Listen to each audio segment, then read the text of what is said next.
गाजियाबाद की सब्जी मंडी में अतिक्रमण के खिलाफ जोरदार अभियान छेड़ा गया। इस दौरान प्रशासन के बुलडोजर ने अवैध निर्माण को ध्वस्त कर दिया। इस दौरान भारी संख्या में पुलिस बल की भी तैनाती रही।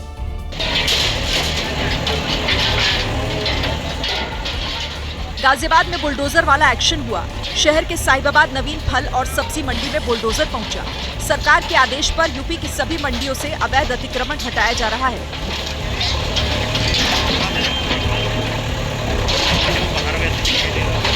गाजियाबाद में भी अवैध अतिक्रमण पर बुलडोजर चला। विरोध को देखते हुए भारी संख्या में पुलिस के जवान मौजूद थे। कुछ व्यापारी विरोध करते नजर भी आए, जिससे कई बार माहौल गर्म हो गया। विरोध करने वाले व्यापारियों पर पुलिस की लाठी भी चली। व्यापारियों के अधिकारियों के साथ कई घंटे लंबी बैठक चली। व्यापारियों का कहना था कि वो डरे हुए हैं। हालांकि अतिक्रमण हटाने का अभियान जोर शोर से चलाया गया। अतिक्रमण के दौरान प्रशासन ने दुकानों के बाहर लोहे की सीढ़ियां और जीने को भी उखाड़ फेंका। देश के कई राज्यों में अभी से गर्मी ने अपने तेवर दिखाने शुरू कर दिए हैं। कई राज्यों में तापमान 40 डिग्री के पार पहुंच गया है। हेल्थ एक्सपर्ट्स ने लोगों को बेवजह घर से बाहर ना निकलने की हिदायत दी है। महाराष्ट्र का अकोला राज्य सबसे गर्म जिला बना हुआ है। यहाँ लगातार दूसरे दिन अधिकतम तापमान 44.2 डिग्री सेल्सियस दर्ज किया गया। भीषण गर्मी ने दैनिक जीवन को अस्त व्यस्त कर दिया है। आने वाले समय में तापमान में और बढ़ोतरी की संभावना है। राजस्थान के भी कई जिलों में मानो सूरज आग बरसा रहा हो। लू से बचने के लिए लोग छाता लेकर निकल रहे हैं। पिछले 24 घंटे में बाड़मेर सबसे ज्यादा गर्म रहा है। बाड़मेर में 45.2 डिग्री सेल्सियस तापमान दर्ज किया गया। 26 साल बाद अप्रैल के पहले सप्ताह में बाड़मेर में इतना ज्यादा तापमान दर्ज किया गया। मौसम विभाग ने राजस्थान के जालौर, चित्तौड़गढ़, कोटा में हीटवेव का ऑरेंज अलर्ट जारी किया है। इधर उत्तराखंड के देहरादून समेत मैदानी इलाकों में तापमान तेजी से बढ़ रहा है। बढ़ते तापमान के बीच सरकार प्रमुख विभागों के लिए हीट वेव एडवाइजरी जारी करने की तैयारी कर रही है। नया सत्र शुरू होते ही दिल्ली के कई स्कूलों ने फीस बढ़ा दी है। स्कूल प्रबंधन के इस फैसले से अभिभावकों में काफी नाराजगी देखी गई। कई स्कूलों के बाहर लगातार प्रदर्शन भी हो रहे हैं। राजधानी दिल्ली में 1700 से ज्यादा निजी स्कूल हैं, जिसमें से करीब 200 से ज्यादा स्कूलों ने फीस बढ़ाने का ऐलान किया है। स्कूल के बाहर अभिभावक फीस रोल बैक और लूट हमें स्वीकार नहीं जैसे नारे लगा रहे हैं।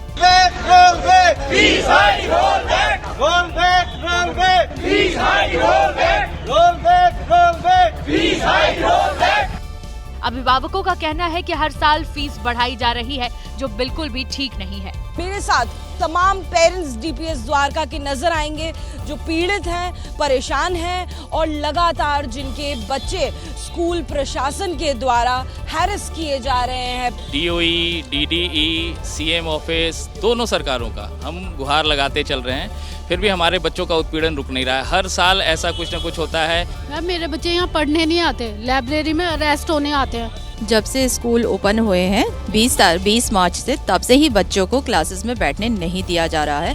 उन्हें सीधा लाइब्रेरी में ले लिया जाता है और वहीं पर उन्हें बिठाया जाता है। अभिभावकों का ये भी कहना है कि अगर स्कूल फीस कम नहीं की गई तो वो दिल्ली सरकार के शिक्षा निदेशालय के बाहर भी प्रदर्शन करेंगे, ताकि बच्चों का उत्पीड़न रोका जा सके। Roll back, roll back, roll back, fees hike, roll back. इधर आम आदमी पार्टी ने स्कूल फीस के मुद्दे पर बीजेपी सरकार को घेरना शुरू कर दिया है। वहीं बीजेपी आरोप लगा रही है कि फीस का बढ़ाने का सिलसिला आम आदमी पार्टी की सरकार में ही अंडर द टेबल शुरू हुआ। दिल्ली के शिक्षा मंत्री आशीष सूद ने आतिशी का सीधा नाम लेते हुए कहा कि उनके ही शासन में स्कूल की फीस 15 से 30% तक बढ़ाई गई थी। किस तरह से लूट का बाजार गर्म था, जिसका मन आता था उसको फीस बढ़ाने की इजाजत देते थे। अंडर द टेबल कौन कौन लेता था, इसकी जांच हम करवाएंगे। मैं आपके रिकॉर्ड पर बता रहा हूं। आशीष सूद के आरोपों पर आपके नेताओं ने बीजेपी सरकार पर चौतरफा हमला करना शुरू कर दिया है। अब तक कितने स्कूलों के रजिस्ट्रेशन कैंसिल करने के नोटिस दिए गए, मैं पूछना चाहता हूँ। कितने स्कूलों को टेक ओवर करने के लिए नोटिस दिए गए।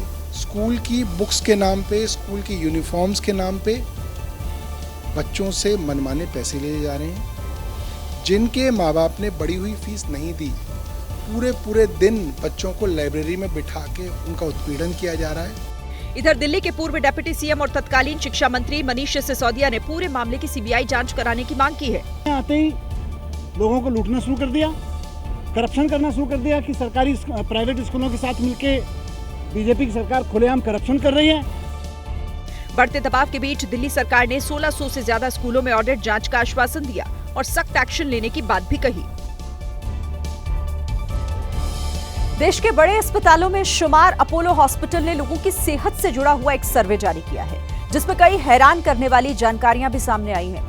अपोलो के हेल्थ ऑफ द नेशन 2025 सर्वे के मुताबिक भारत में लाखों लोग हाई बीपी, डायबिटीज और फैटी लीवर जैसी बीमारियों के साथ जी रहे हैं। परेशान करने वाली बात इससे जुड़ी यह है कि ज्यादातर लोग अपनी बीमारियों के बारे में जानते ही नहीं, उन्हें जानकारी ही नहीं।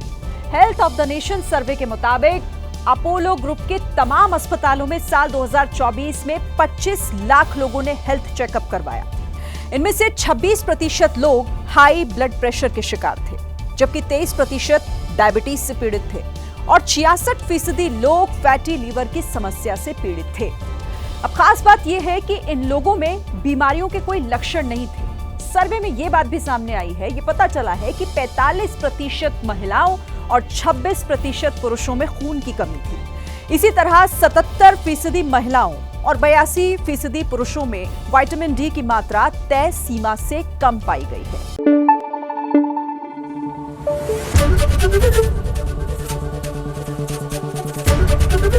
एबीपी न्यूज आपको रखे आगे।